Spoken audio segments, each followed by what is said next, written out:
This is deadly breaking news, my friends.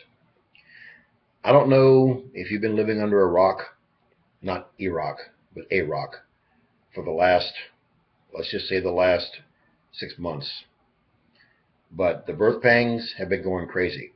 Look at the weather. If you live in the Pacific, I guarantee you've seen all the major hurricanes, all the mega things happening, the big, huge, strongest storm ever that hit Mexico, and only by the grace of God it hit the only place where it wouldn't do maximum damage, but it still did a lot of damage there and in Texas as well with flooding and torrential rainfall. Where I live right now, it's normally freezing cold, and it's been like fall. It's been like springtime. The leaves aren't even changing on a lot of the trees. Fruit is still on the vine. Leaves aren't falling off the trees. It's unseasonably warm. It's crazy warm. I've heard from friends all around the world that the weather has been acting very, very bizarre. The seasons are all mixed up. Man calls it El Nino, and science won't tell you the deadly, deadly, deadly effects of this and what's going on. But let me fill you in a little bit. There is no Mother Nature. There's no Father Nature. There's Father God. God created the heavens and the earth. Whatever you believe is your choice. I believe in facts. It's been proven through the Bible this is true. The evolution is just jive talking, telling you lies. And most scientists actually believe in divine creation as well. They don't want to say it because they don't want to lose their jobs and be ostracized, because the Bible has always been proven 100% correct in every way possible. That's it. You don't like it? That's too bad, because Satan don't like it either. But it's a fact, and facts are facts. This El Nino is God putting his hand of judgment on this wicked planet. You know why? Because look around you. The world, for the most part, hates God now. They hate the only real God, Jehovah God of the Bible. There are no other gods. That's all I believe in is Jehovah God, his Son, Jesus Christ, and the Holy Spirit, the Trinity. They hate his Son. They hate the Holy Bible. They hate people like me who are true Bible-thumping, Jesus-freak, holy roller Christians. They love most Christians because most Christians are just like them. They actually live better lives than most Christians do. And God has had enough. He's had enough of all of the babies being aborted everywhere around the world. He's had enough of all the sexual perversion. He's had enough of everybody hating on Israel. He's had enough of all the world kicking God and prayer out of schools, out of Congress, out of the Senate, out of the world. He's tired of all the wicked murder and raping and pillaging going on all the time, all the demonic stuff happening everywhere with CERN, and just people being demonic and evil for the most part. God, his patience is unfathomable for us. His patience is wearing thin. He's showing it now just a little bit. But imagine what's going on right now. Imagine it being a million times worse. Imagine that.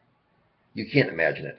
But that's what's coming down. That's what's coming down after true Christians like me are out of here. After we are taken away as the bride of Christ in the harpazo, the catching away, the rapture, whatever you want to call it.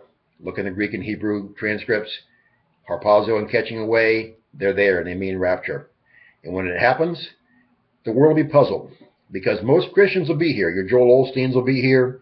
All your fake Christians on YouTube and on Facebook, most of them in the churches, most of them that you see everywhere, are going to be right here, as well as all the sheeple who follow them, who have no discernment, and they're spiritually blind, deaf, and dumb. They'll be right here. So the world will scratch their collective heads and say, wait a minute, that was not Christians that got taken away. That was, the aliens. It was the aliens. Obama's right. It was the aliens that took Paul Kidd and his ilk away. And everybody will fall for what Obama and Pope Francis says, hook, line, and sinker.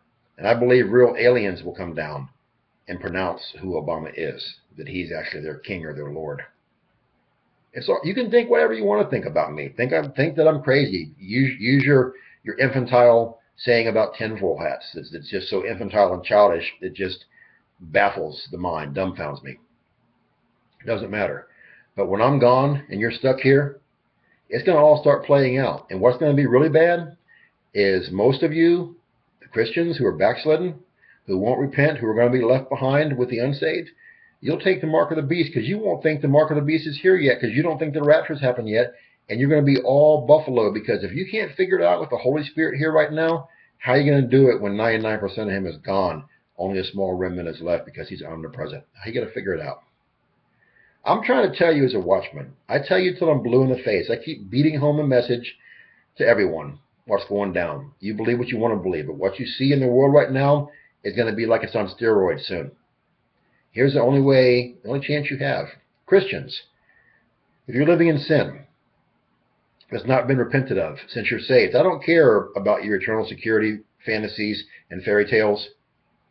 I deal in facts.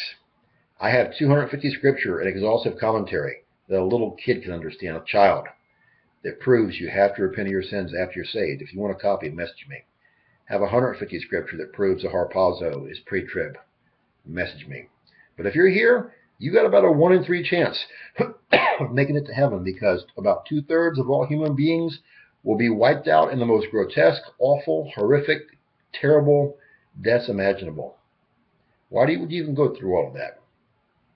I have a prayer in the comment box below the video title and 6 vital next steps. Pray that prayer, do those steps as soon as possible. No one's guaranteed more time in their life. Also in that box is my Tribulation Survival Guide video. Tells you how to get saved and what to expect A to Z in the tribulation. If you'd like me to pray for you for anything, contact me and I will every day. Christians were seed planters. We witness, pray, walk away. Never beat them over the head with the Bible. Let God handle it. It's all about him anyways. We're just his servants and slaves. For my true Christian friends, look up. Our redemption draweth nigh. We fly soon. Please share this word with everybody you possibly can. Have a lot more breaking news coming all week, Lord willing. Bye.